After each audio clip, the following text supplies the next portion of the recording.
Good evening, guys, and welcome to The Uncomfortable Truth, episode 12, and the final one for 2021. Please share, like, and subscribe. Sammy Boy, the top 10. Yeah.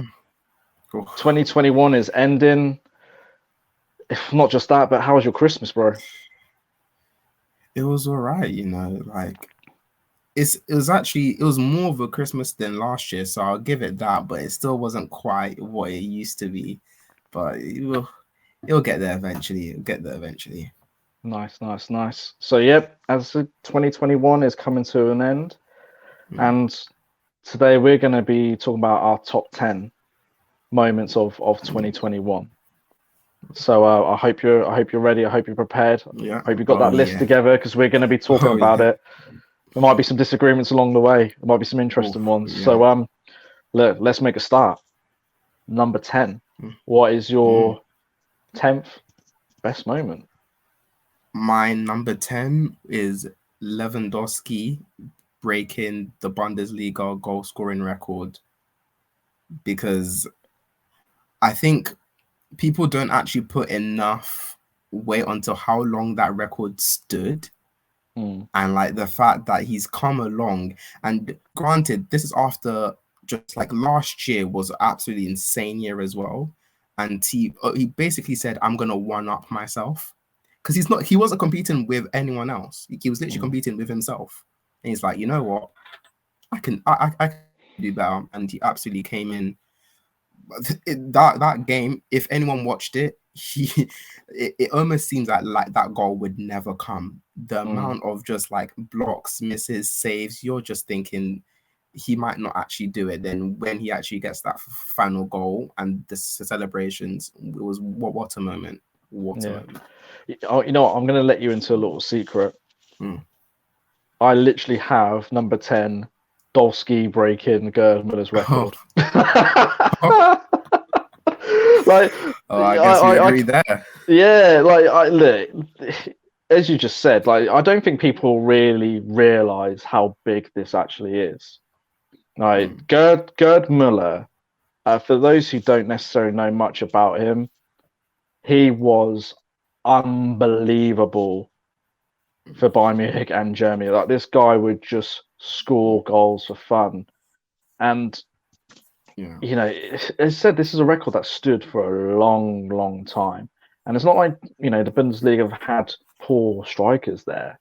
But we also know how good that Robert Lewandowski was. Like, there was talks about, really, he should have got something in 2020. I felt like he was slightly conned, not getting anything.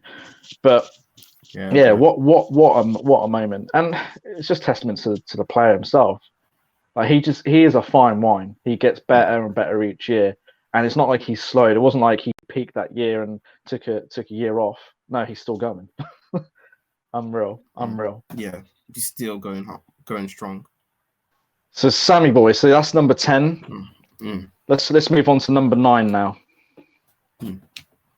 So my number 9 was quite a big moment in the Premier League season. It was Alisson's last-minute winner to keep Liverpool in getting top 4. And I can see your reaction already. I feel like you might feel some type of way about that. No. Hold on. So, Doctor Who Sam, Mr. Man United, Mr. Agenda against all the rivals. Yes. Has picked especially Liverpool getting a blaggy goal at the end against West Brom, little West Brom, and that's your 9th best moment of 2021. Come on, break it down for me. Make me understand. Yeah. So imagine being all the rival fans and you're watching that game and you're like, oh, they're not gonna do it. It's gonna be, they're going from Premier League champions to not making top 4. You're about to love it. We're gonna drink the Liverpool tears. And then this guy that's the last person you expect to score in Liverpool. Like the last, but maybe Naby Keita, but definitely he's quite low down. You don't think he's gonna get, like, of all people, he's not gonna be the guy. And then he comes through with a header of all things. It wasn't even like parried or anything. A full, clean, connected header. It was actually a good place to header as well. You don't really expect that from a keeper, and he puts it in, and they're all celebrating, and it's just like the amount of heartbreak across the whole of England simultaneously is just what makes it like Liverpool fans must have been laughing. Just thinking back at actually that event, because wasn't that quite close to his dad passing away. Yeah. So it was quite an emotional thing for him, wasn't it? Because I think that whole season in general was quite tough because you had I think Klopp's mother passed as well, so I think like a lot of like it wasn't a good season at all. It wasn't a good season. I think like that was the biggest turning point and gave them the real belief that they could still do this and they still had a say. Granted, coming third in the manner that they did is still not too great. Yeah. But also you have to give props to Alisson coming from out of nowhere in starting what was been probably one of the most emotional seasons for him with the injuries and like his own injuries. The way they went out of different competitions was disgraceful. Yeah. Like they did not look like Liverpool, and the way he just came back, it was a big moment for the club. Big moment. Yeah. Okay. My number 9. And actually, it's I tried to make sure this was out of the top 10, but I have to recognise it was a significant moment, and that was Argentina winning Copa America. It was big because it's like, oh, it's Messi's finally got the trophy. It was like Messi's cup, and I was hearing, and I think the reason why it's probably quite high up the list as opposed to lower down. It's the fact that how Argentina sort of handled it. Argentina are a squad, but you had their goalkeepers crying for Messi. I'm so happy. I'm in tears because I'm so happy for him, bro. Why are you not happy for yourself? Like, did you not have a career? Like, come on, this is what you play for. Surely you're representing your country. You've won because they've been the bridesmaids, haven't they, of like several finals, and it seemed like each final was getting worse and worse, wasn't it?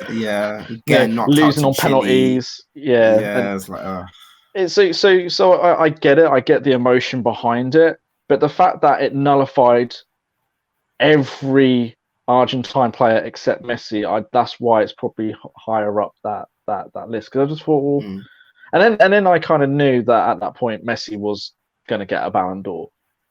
The way it was pitched and everything like that, I'm thinking, well, all you need is a half decent season at Barcelona, and look, Messi did Messi things. I hate to think where Barcelona would have been if he wasn't there because he bailed them out so many times. So he did have a good season, but I was like, well, that's just done it. Like unless Ronaldo or something like that won the Euros, like there's nobody getting close to that. So it was a significant moment, but just not as high. Yeah. So number 8. Well, it's funny that you mentioned the Copa America because that was my number 8. I don't know if anyone actually watched the whole tournament. I did. I stayed up every night to watch it. I regret it because that was. I don't know. I don't know what South American football has become, but it was bad. Players were sloppy.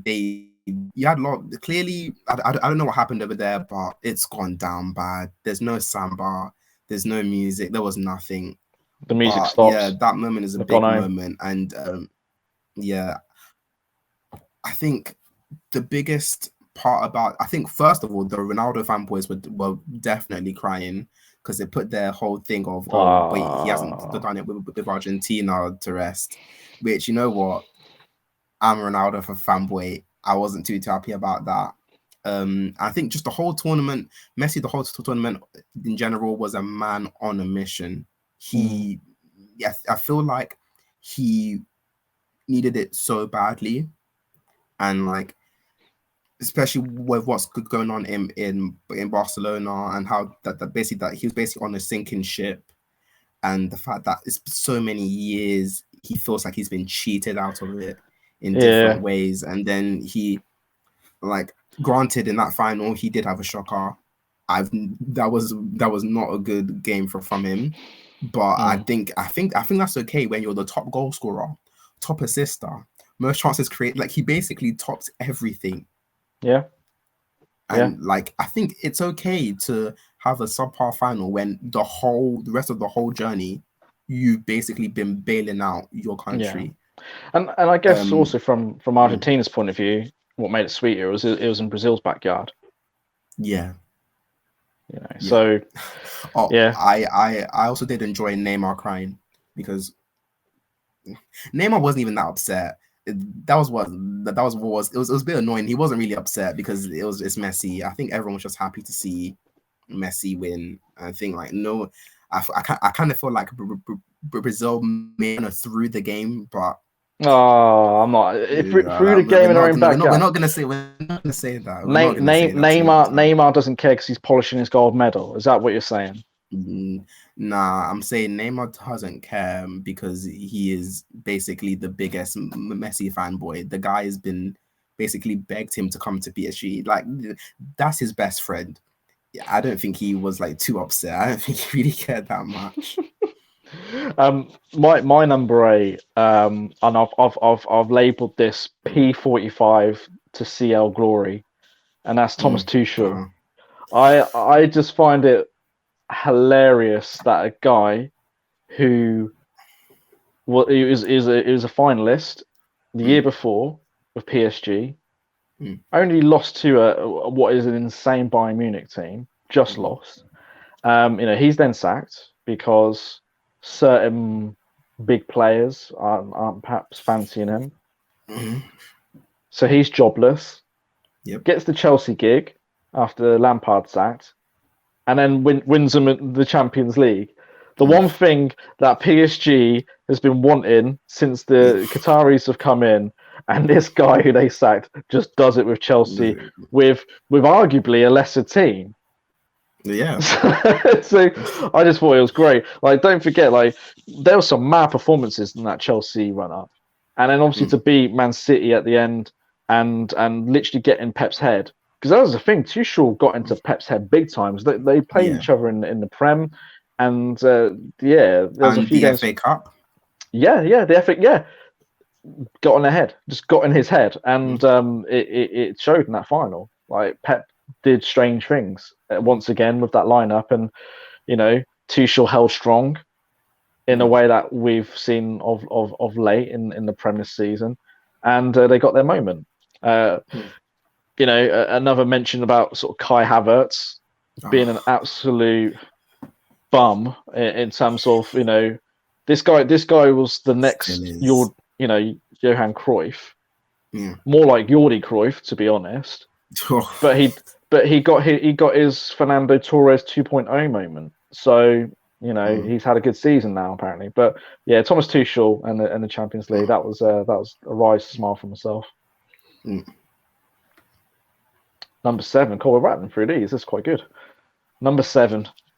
Yeah, we somehow seem to have done it again, because my number 7 is the Chelsea Champions League win. I think for me personally, obviously I hate the rivals, so watching the Man City tears flow was the best part about it. Like, I was so scared, especially after they beat PSG. I was so scared. I was like, we can't have Man City with a Champions League, because if Man City win a Champions League, that doesn't just affect Man City, it affects everyone else. Yeah. It puts them on a whole nother level, and I think, like, it would have made United look so much worse. And also it's the manner in which it happened, which was hilarious to me as well. Probably you could argue Chelsea's worst player that season actually won them the biggest trophy in club football. which is and granted, I personally have never rated Kai Havertz. I still don't rate him. I think he is basically all flash and no substance. Yeah, like he gets his occasional goal and then that's it. Yeah. But for him to get a goal, anytime to get that clutch goal, that is the best time to get it. And Thomas Tuchel, wow.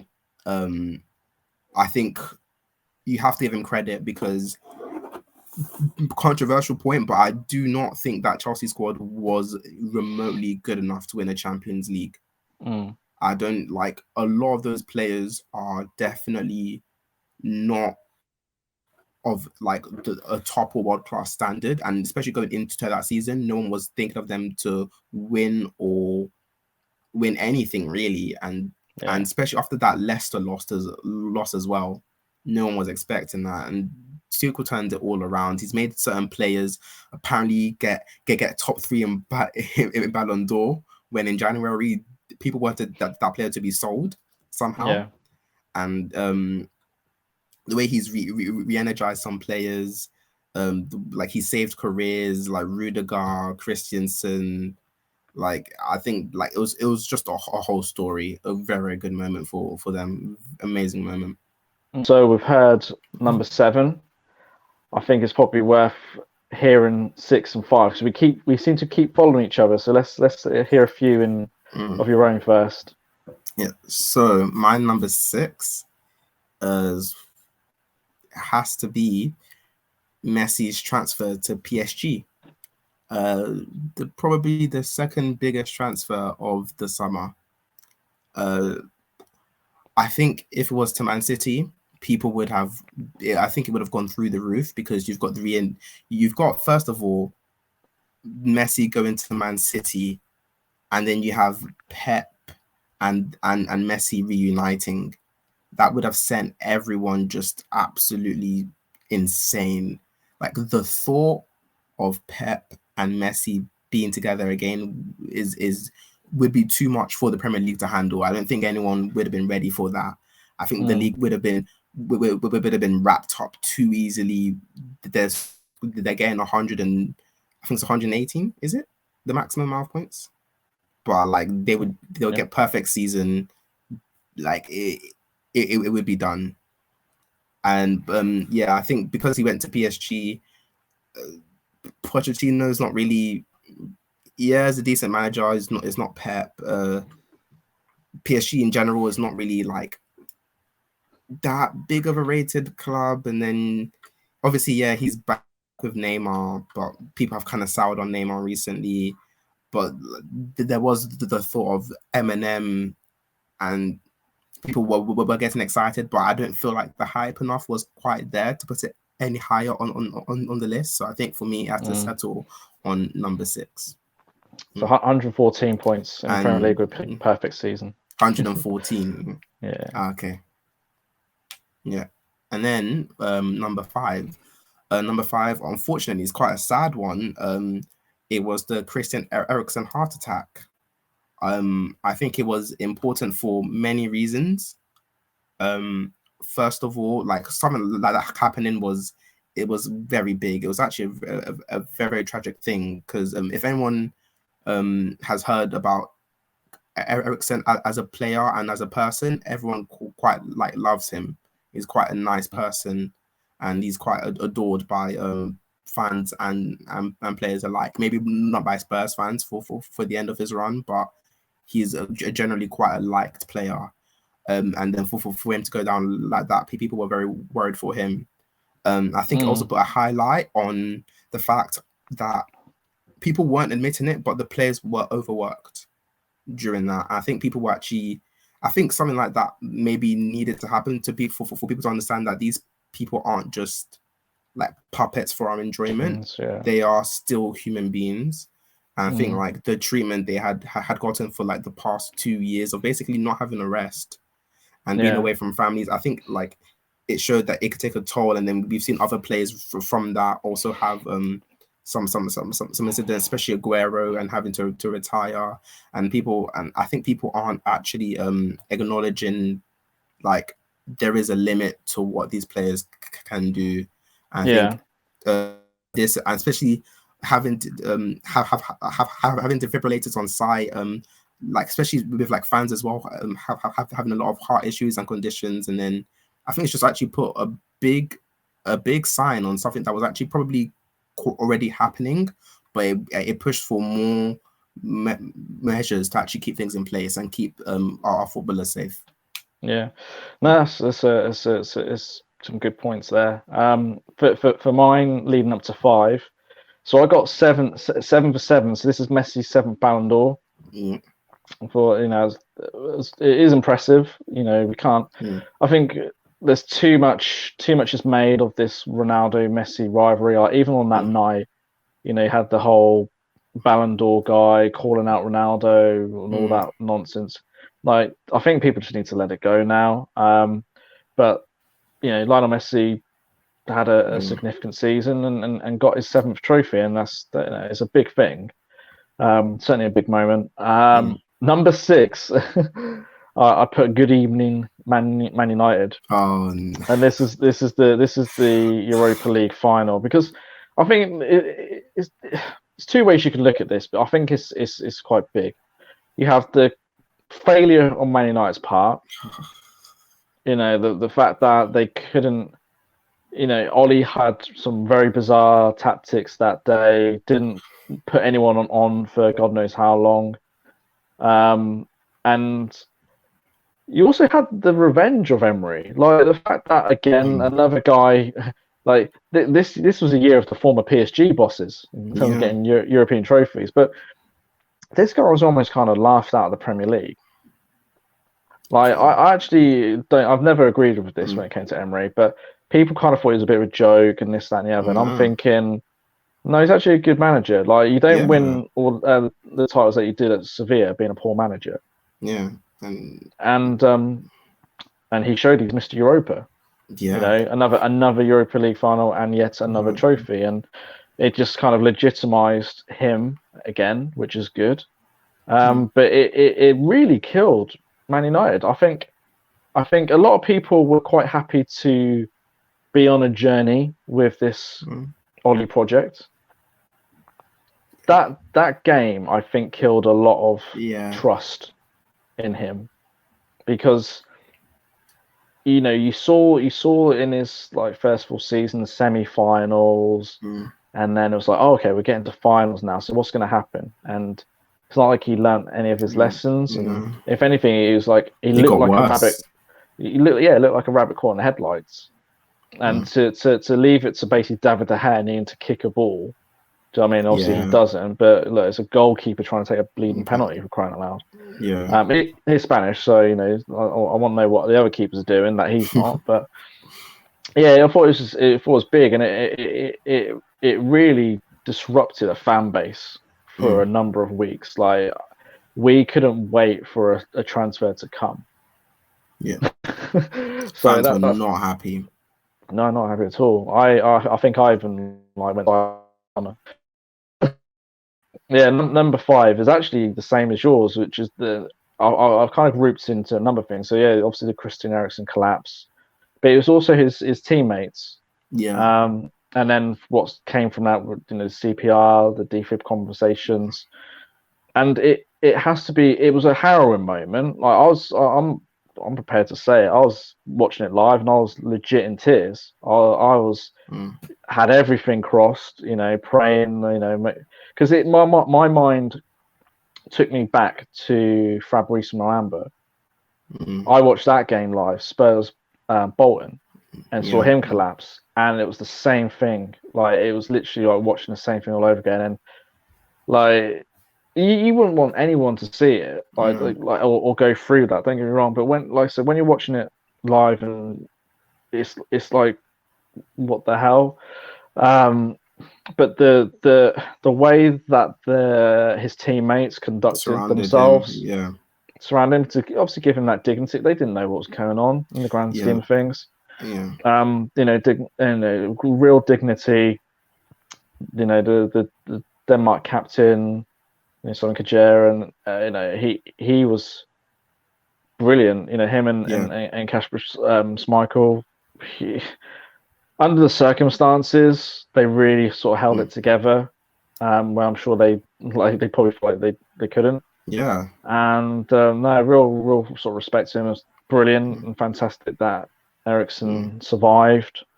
You know, because at the end of the day, well, either way, football's football, isn't it? You know, I'm thinking more of his family and just life in general. So that's the main thing. But it did promote that conversation about the measures, as you touched upon. And you're seeing it in games. You're seeing it actually. You're seeing games being stopped because of fans now collapsing.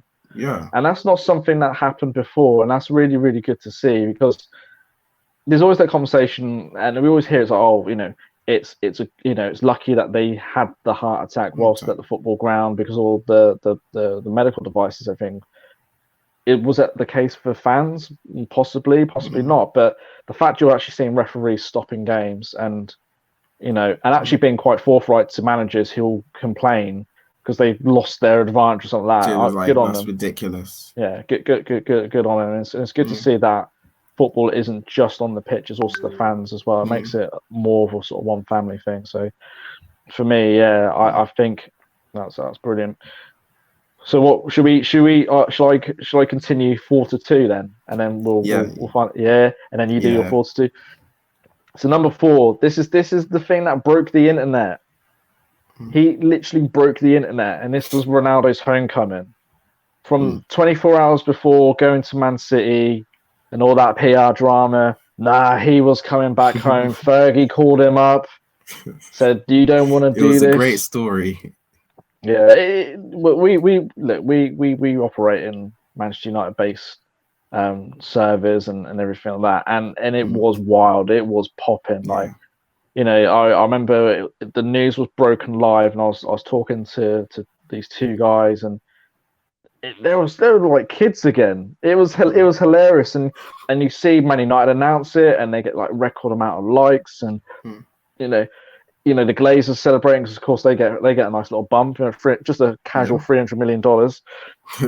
I mean, like in like a weekend. You know when something's big when your unfashionable auntie's talking about it. So you know, I turn up to a barbecue and she's like, "Oh, what about this Ronaldo news then?" You know what I mean? I'm just like, yeah, you know what I mean? That's how common knowledge it's got. Like everybody's talking about it, like who shot Phil Mitchell kind of thing. It's just, it's a madness. Obviously, what's since come after has been sort of mixed bag, but unless it's Champions League, amazing. If it's Premier League, for some reason he's getting mocked. But anyway, we move on. Number 3, and I thought this has got to be big on everybody's list. This is the ESL protests. This was mad, like absolutely mental. When that announcement was done, obviously it was like, whoa, okay, this is interesting. And then you just started seeing people from certain parts of the media would come out, and then the fans just went wild. Like I generally, it felt like it was sort of, you know, it's probably the closest I've seen to like the French Revolution or something like that. The first game, Leeds Liverpool, and you're seeing live clips of Leeds fans, Liverpool fans together charging out the buses and everything. Like thinking, what the hell? You go to Stamford Bridge. The whole street's been blocked because all the Chelsea fans are there complaining. Petr Cech has to come out and calm the fans down. And then that's not even half of it. We haven't even talked about Man United, who decided to break into a stadium after several protests and just go absolutely wild. And got the game cancelled. The biggest game of the Premier League season was cancelled. Yeah. Because of that. And it was just a madness, absolute madness. And you just, you know, these clubs who are cocksure of themselves about, you know, all this money and this new Super League were just pulling out one by one. You know, they were getting smaller and smaller, and it just showed the naivety on their part about the fans, really. That the fans really. Because the problem is they never communicated it. I think if they communicated it and breadcrumbed, I'm pretty sure there might have been a different result. But the fact that they snuck in and You know, you heard the money that was talked about, 5 billion. You know, they're doing these finance. Edward was doing these finance deals with J.P. Morgan. Do you know what I mean? It's literally like the league, you know, sold to the highest bidder. And look, yes, you know, if you support one of those clubs, I'm sure your legacy in terms of financial stability is secured. But at what cost? Do you know what I mean? And for once, people gave a shit about the bigger picture, or their intentions were anyway.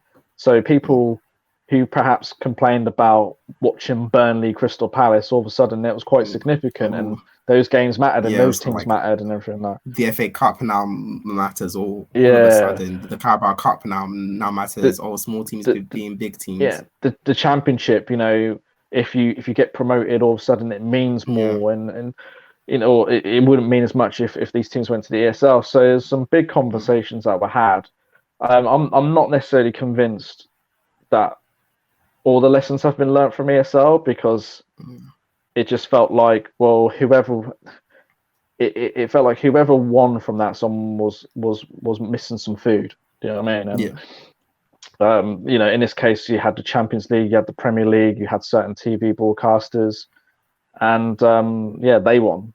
They won because, as you know, as I touched upon in the previous episode, with the Aussie Gooner, we talked about how the Premier League locked in that £3 billion deal straight away. Immediately, yeah. So even since much... they've done deals as well. I think they have a new deal with like an American company, CBS, I think, and it's like another 3 billion as well. So it's like they knew what they were doing. It was mad. Number two, you'll laugh at this one. So I've put It's Coming Rome. And this is Euro 2020, and I guess I perhaps just capitalized it into that final between Italy and England. And that it was mad. So, you know, I follow England, and it was such a strange tournament, because being an England fan, you can deal with disappointment quite easily. You know, it's not exactly been like a brilliant recent time. I know, like, since Southgate's come in, I think he's actually done well since 2018. But we were finding ourselves, you know, doing okay out of the group stages. Had that shocking game against Scotland, which is a bit annoying, because you always want to smash Scots. You're like, but you know what? I laugh at them because they literally played for that one game, and just to not get beat by England, and then they got embarrassed by the Czech Republic and Croatia. Embarrassed so much that people are scoring from the halfway line. You know what I mean? So good luck to their lives. You know, they may have won the battle, but they certainly lost the war. When it came to England, and then we got paired up against Germany, and I think that when you saw the manner of the win, and the fans, and the reception, Sweet Caroline being played, like it was just such an unbelievable time to be a football fan. And it just continued. And even when he got to that semi-final, like, don't forget, England have lost so many semi-finals. It's sickening. And I thought the same was going to happen again. Don't forget, this was also against a Denmark team who, you know, Eriksen, as we talked about, Damsgaard came in and was like a man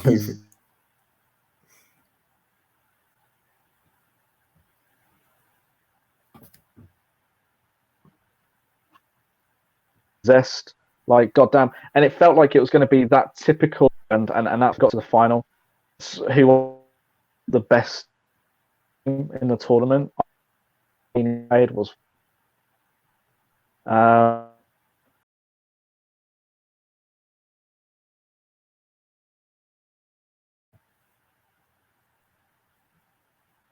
so when you think about England and, you know, beat Germany, and then you got to Ukraine, done them dirty, like it was just like, you know, Jadon Sancho was coming alive. And then they had the typical semi-final where, you know, so England have lost so many semi-finals.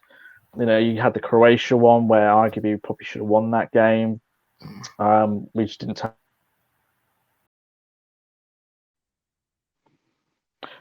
Yeah, so played Ukraine, did them dirty, and then the hoodoo that was semi-finals, because England have lost so many semi-finals. Yeah. We had Croatia where we should have probably beaten them. Didn't turn up against the Netherlands in the Nations League. So it felt like two teams who are on mad momentum. Like England had this momentum. Denmark, from what happened with Christian Eriksen, their team were just doing bits like craziness. Damsgaard comes in and is a man literally possessed. Like he was unbelievable. And that free kick against England kind of summed it all up. But that was the thing, and England weren't at their best, and by hook and crook, literally they got through, and it kind of made you think, what if? Let's have the conversation. What if? I know there's a lot of people who's like, oh, it's coming home and this, that, and the other, but I think the thing is, like, there's always that element of pessimism that comes with it. It's coming home for me is always like that ironic sort of chant now. But when that final happened, Luke Shaw getting that goal and the manner that he did, probably summing up his whole season. He's never scoring a goal like that again. Yeah. Well, he had a mad tournament. He had a good season with United. Like, clearly he was just doing it for that tournament. But looking at what's happening this season, but you believed, you dared to believe, and then Italy did Italy things. They came back and. Let's be real. They did some proper shithousery for defending. But look, there's Italian dark arts, the darkest of dark arts. Like, I think Voldemort was called up for those dark arts, man. AKA Voldemort, AKA Chiellini. Kylian Saka. Wow. Like, if you said what year was that, you'd be like 1970. No, that was 2021. It was a madness. But look, they're competitive. They wanted it, and when they won, and it was a pretty harsh circumstances, like with the penalties, and you could probably argue that was another moment in itself. Like, when Saka, when Rashford, Sancho, and Saka missed those penalties, and they got some comments, but the outpour of like support was pretty big, and actually it was cool to see that these guys were seen as heroes by a lot of people. I know there's a lot of banter and anti sort of England sort of vibes at times, but people were proud. It's like, actually, just let's just deep this. We haven't got to a final since what, 66. So like, these guys are doing something, like arguably not the best England team we've had.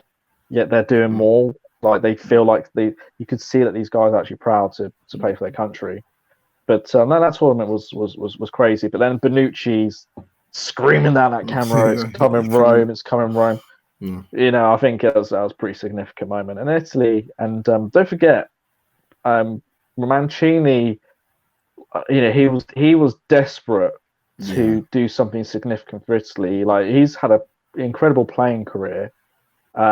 But he always felt like Italy there was a bit of a question mark over that. Now he's a manager who's won him something, and that's a nice personal moment for him too. Well, how about yours then? Will be 4-2. Okay, so number 4, I put Lionel Messi's 7th Ballon d'Or. For me, it's not even about the Ballon d'Or itself and him winning it. It is everything surrounding it was so volatile. No one, I think this was the first year that everyone was so mad about Messi winning it. Like, I'd never seen people this mad.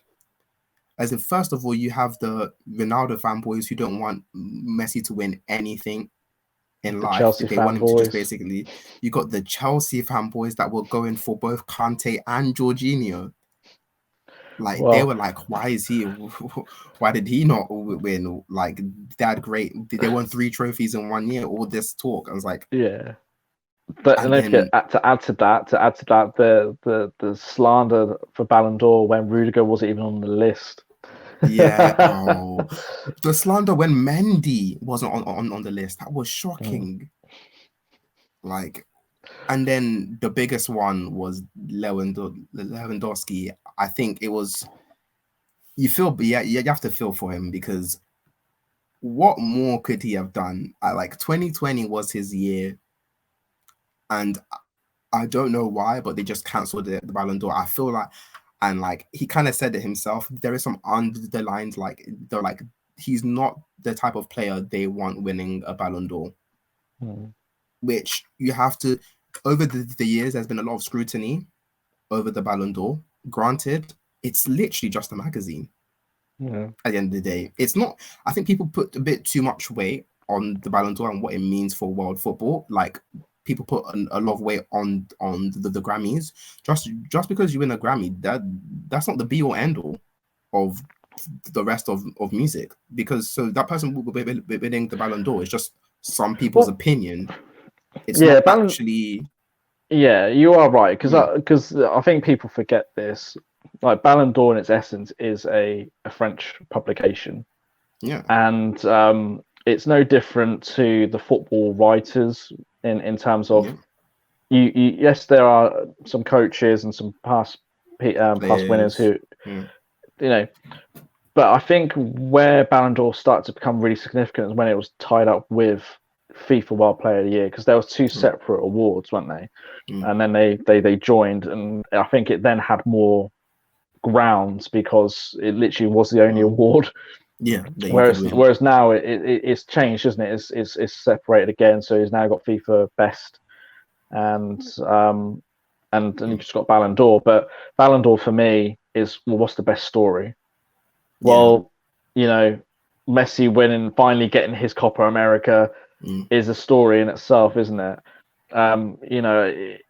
It kind of makes you kind of wonder what story, and I'm actually glad that Messi called it out when he won, saying you should have won last year. Like, I did really respect Messi because there has to be some acknowledgement there, because it was nonsense. Like, yes, okay, football was broken up, but football still happened. There was a lot of football that happened in 2020, and you can do it on, like, you've been doing lots of events online. You could have just moved the Ballon d'Or online. Yeah, and I personally, I think they were just looking for a reason not to give Lewandowski the Ballon d'Or, because I don't think he suits their narrative of who they want to win the Ballon d'Or, which is quite sad, because he's actually had a fantastic 2 years. Even like he broke a record this year. Like, that was even on number 10s, and like I think that was just completely, like, I feel like the Dimas disregarded that in favor of what looks like a better story. I didn't really. I'm not gonna lie, I didn't even watch it.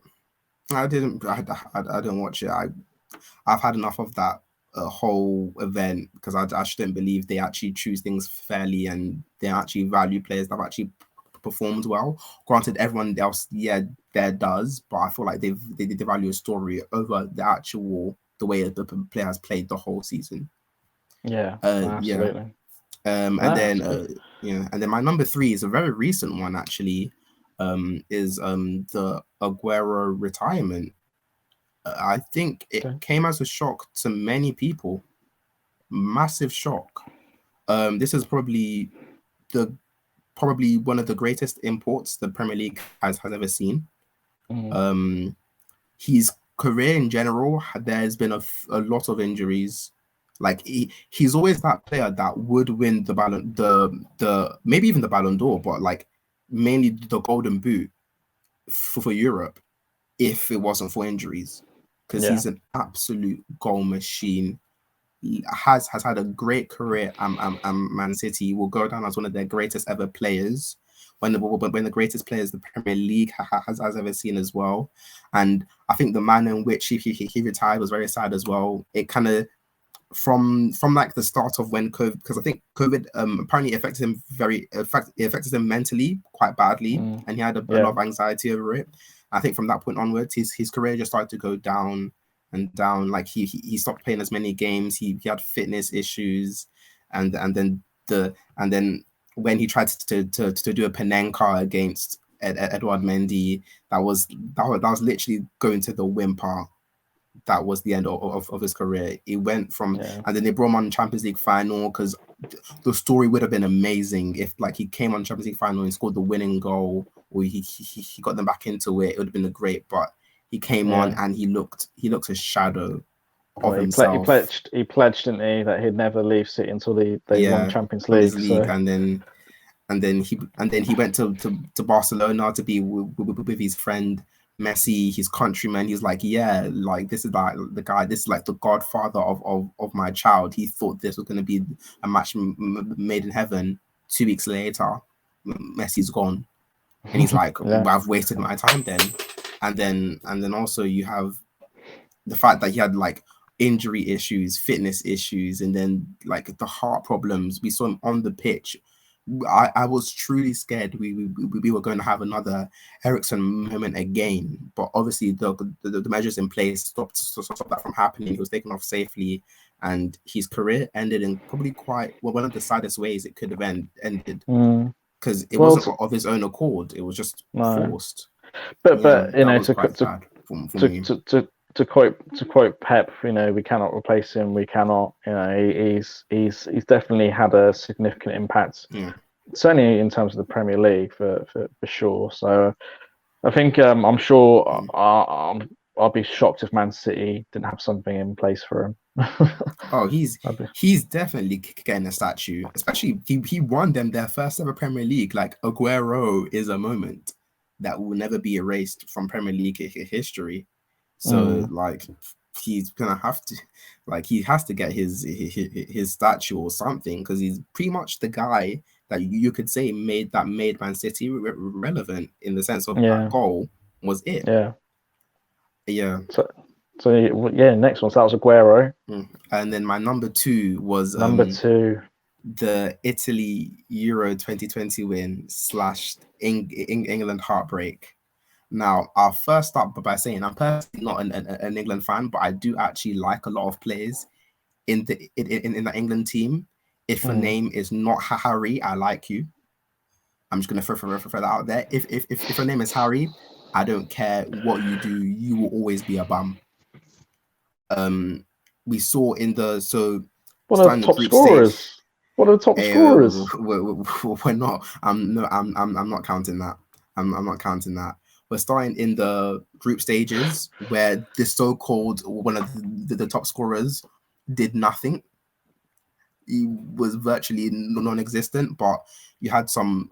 First of all, for me, player of the tournament, Raheem Sterling, absolutely gets slandered every single year in, year out. His whole career has been marred by England fans, especially the World Cup wasn't good for him. He was getting slandered for that. A lot of things that he shouldn't really be getting slandered for. He was getting a lot of hate. No one gave him his respect. And for him to essentially drag England on his back to that final with getting goals, winning that penalty especially, very, very important. Without that penalty, England might not have made it through, because for some reason Kasper Schmeichel was saving everything.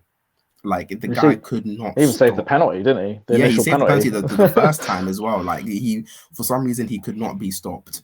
And I feel like if it went down to penalty shootout, it would have been, I don't know if England would have survived that. And then the one thing that was annoying though, the England fans, the minority of England fans that were doing a lot of ridiculous stuff that I won't name on here, but you know who you were, you know what you did, especially one guy, he knows what he did. It was a bit ridiculous, but yeah, you get to finals, it's the big occasion. Personally, I did believe in that final that when England scored first, to me, they scored too early. They scored too early. I think because of Southgate's past, and he's made this mistake several times, I was hoping maybe he could learn from it and maybe he could produce something, but it came again. He couldn't come up with the goods. Instead of going to get another goal, he settled for 1-0, which can work, but you need to be defensively a lot tighter than England were. And then I think the biggest mistake for him was letting it go to penalties. Like England's luck on penalties is atrocious. Yeah. I think they are on record the worst country for penalties in major tournaments. Well, it was probably like you could probably argue that putting on Sancho and Rashford just to purely take Take penalties penalty, yeah, undercooked. There's some criticism about that, but then yeah. it's one of those things where if it works, you look like a The genius. word is yeah, but if it doesn't Yeah. work, either like, and for some reason, David Moyes tried that with Mark Noble, and that didn't work either. I think you need to ignore Oh, that's it's not a tactic to bring someone that on was who's that never was an kicked a who absolute hasn't kicked a madness. ball. Who I never like understood to that. me, it doesn't make sense to bring on someone who hasn't kicked the ball all game because they're not confident. I would have let Sterling to take a penalty because he was on a high. But it's not even about it. Harry Maguire showed. I still don't rate him, but he showed that a penalty is not about how good you are. It's literally about confidence. The penalty shootout was about confidence. He Oh, came in his penalty was mad. zero Broke the technique. TV. Yeah, Zero zero tech. technique. You know he Behave. didn't mean that. You know he did not Behave. mean that. He absolutely meant that. He broke the He camera. he did not mean that. He just blasted it as hard as he could, Nah. and it went top bins. Like, and then yeah, I think like the loss came out. It was quite. I felt bad for a lot of those players. A lot of players had tried hard. A lot of players had done a lot for that tournament. The midfield of Declan Rice and Calvin Phillips was very underrated in that. They actually was the main glue that held everything together. And both those players need to be given a lot Declan more Rice was respect. if that was the game, I think he was a man possessed. He was just everywhere. Like, Yeah, I'm surprised. I'm surprised. he would not stop. And I don't know why they didn't get Declan Rice, who is a penalty taker, to take a penalty. That lesson, I'm not going to get into that. That whole penalty lineup did not make sense to me at all. Like I didn't quite get it, but that's Southgate to his own. But I think it just showed the real togetherness of a squad that was a lot of players weren't exactly rated. There was quite a lot of change from the World Cup actually. And people say, oh yeah, he's been building the squad. A lot of players were actually switched out. A lot of players, especially the midfield, was absolutely disrupted because a lot of players lost form. A lot of players actually came into form. A lot of young players came through, especially Mason Mount, who maybe didn't have a good Euros, but he actually had been performing very well that season. I think the fact that he's taken them to, I think he might not be the guy to get them the win, but even if he was to leave now, no one can give him hate. The fact that he was ever compared to Oli is a joke, because tournament football is not international tournament football is extremely hard to get right. I don't get it, and I think this is the thing where again it's another manager who's just not fashionable with certain crowds, and for me, when you looked at that Euros tournament, were England one of the favourites? No, they were just dark horses just from the fact that you recognise that they were at home a number of times. That's about it. Did we think they were better than the France squad? No. Did we think they were better than the Portugal squad? No. Like there was a number of squads that people felt were stronger. Like, you know, the only sort of significant nation that I felt England had a chance against, and that was Germany. That's because Germany are in transition. Ukraine, because they were awful. Well, yeah, but I'm saying no. But in terms of not. I'm talking about the big nations. You know, the ones that are always there.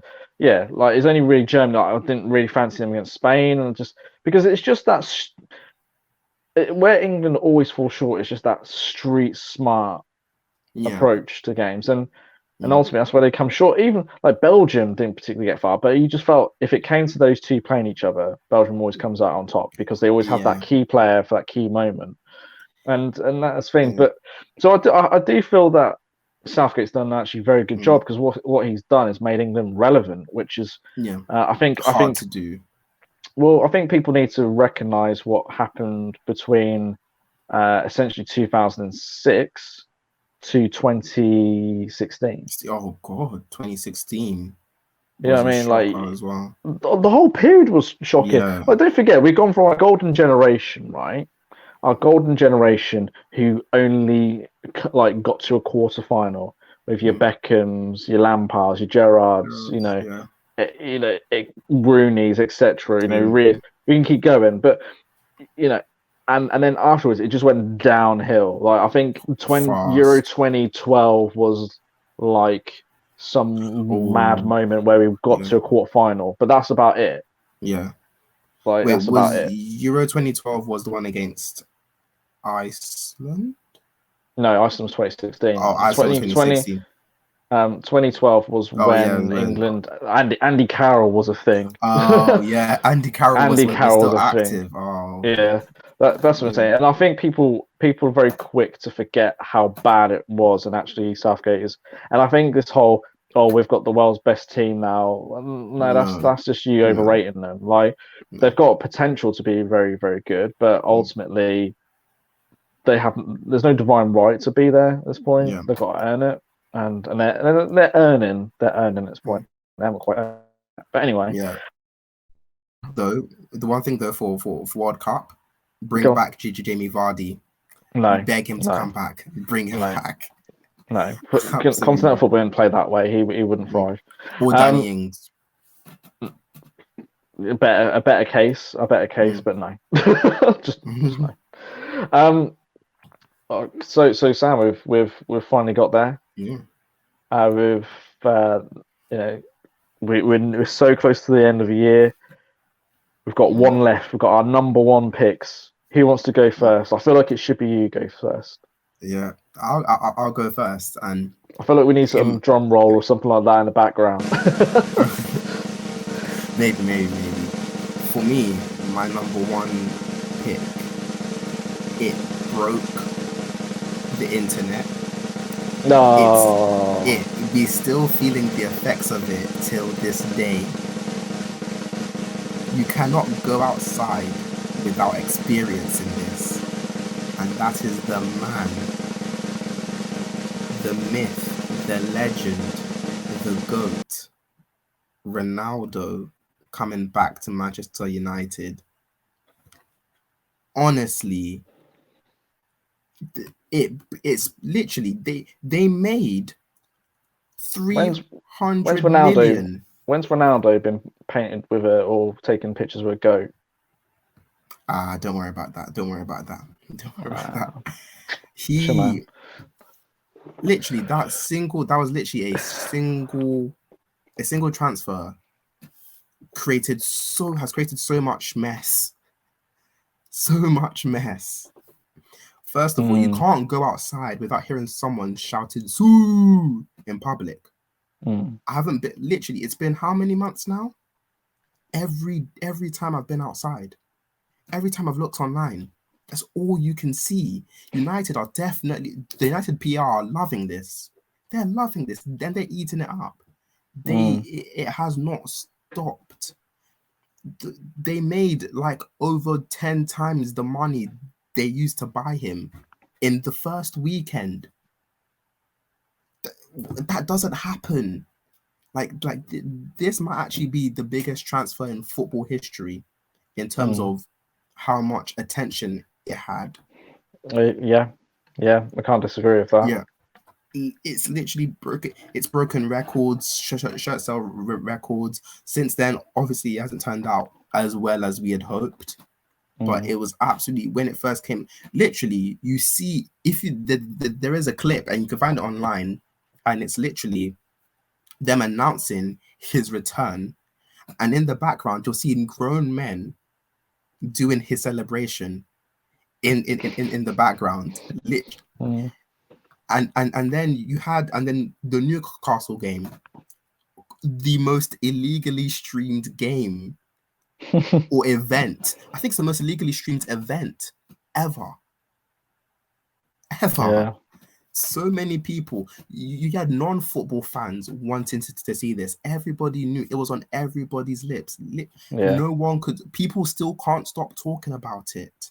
The end of this season will be about Ronaldo. No one's going to care what else happened. It will be about Ronaldo. The only thing that would have made this transfer even bigger is if Messi had gone to Man City, because we would have had Messi versus Ronaldo all over again. One side of Manchester, the other side of Manchester going at it, that would have broken it even further. Well, you say going at it. Where Man United It would have currently? been a massacre. It would have been a massacre. Yeah. Let's be real. No, to be when you broke these points down the way you did, yeah, it was significant. It was very significant. The fact they say grown men, like, pretending that they're kids, doing the Ronaldo celebration. Yeah, it's the fact they said most illegally streamed match or like event ever. Like it was mad. It was a mad time. My number one, and my number one actually is related to the GOAT. The one that's actually had paintings and pictures with goats is, and I've looked at it in a different way. So it's not the Messi transfer to PSG. It's the fact that Barcelona were forced to release Messi.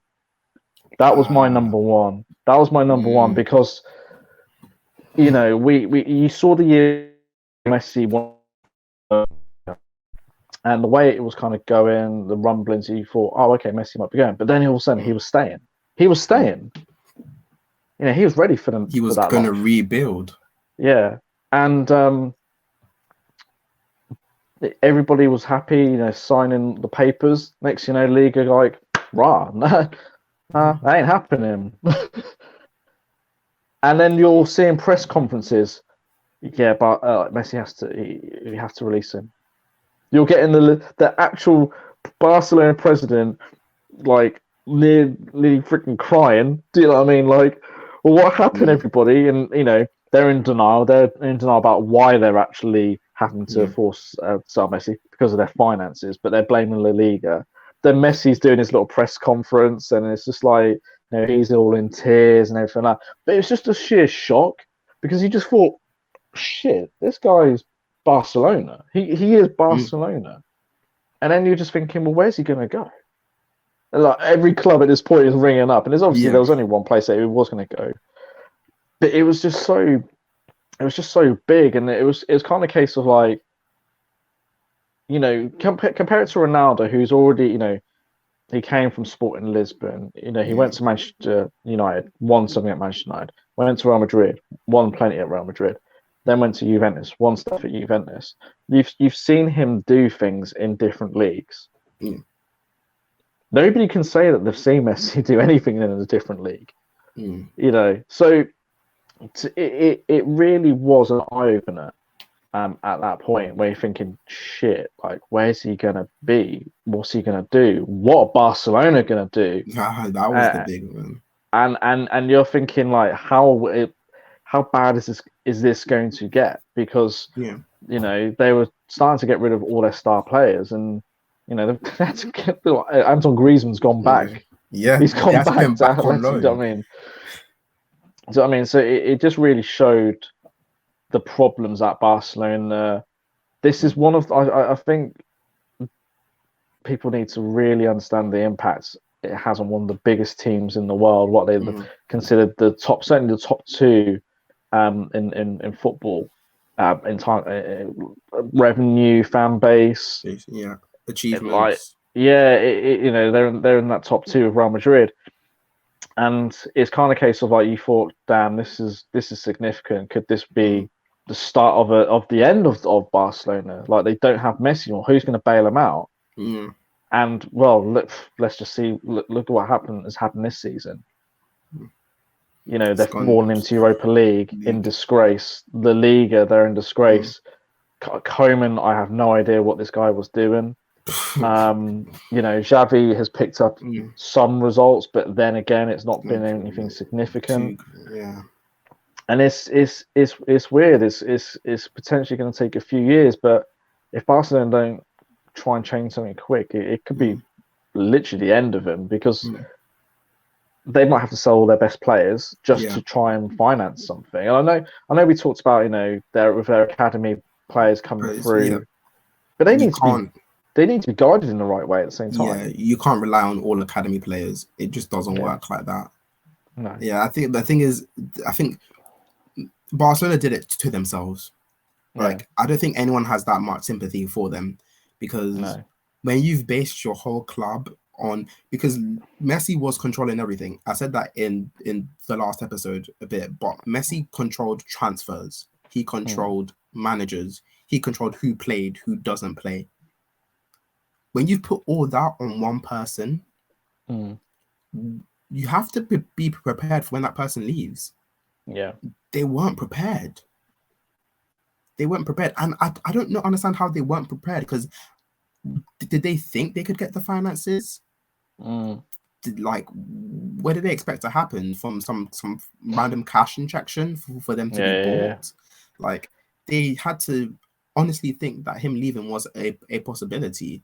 Even if you take a massive, because he could take massive wage cuts. Yeah. They're still way over the wage bill. Like, it just wasn't enough.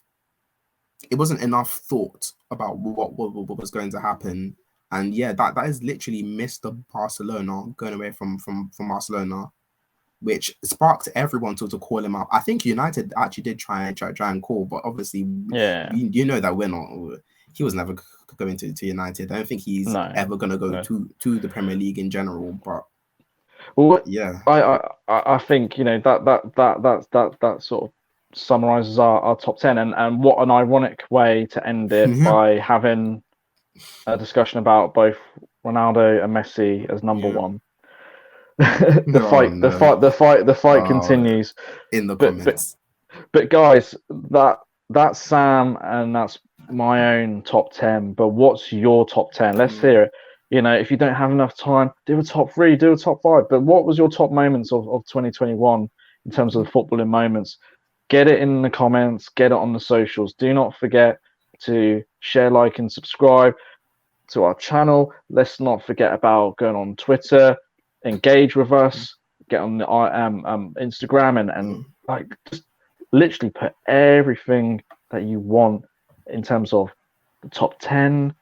If there's any future shows or anything like that you want to see more of, then just interact with us. It's all about the fan engagement, as I keep saying. But for the next show, the Premier League review is back. It is back again, and you know, first show for the new year. You know, we're going to be kind of going back to our first Premier review and having a quick look, but really seeing kind of essentially what's going on right here, right now in the Premier League, in, you know, with the turn of the new year. And then we've got things all AFCON, so be on the lookout for that. That's going to be a big one. Get involved in that, because I know there's not many people who know AFCON so well, so it's going to be a good education piece out there for you guys. Yes, it will. But 2021, it was nice knowing you, Sam. I'll see you on the other side, guys. Peace and love. Mwah.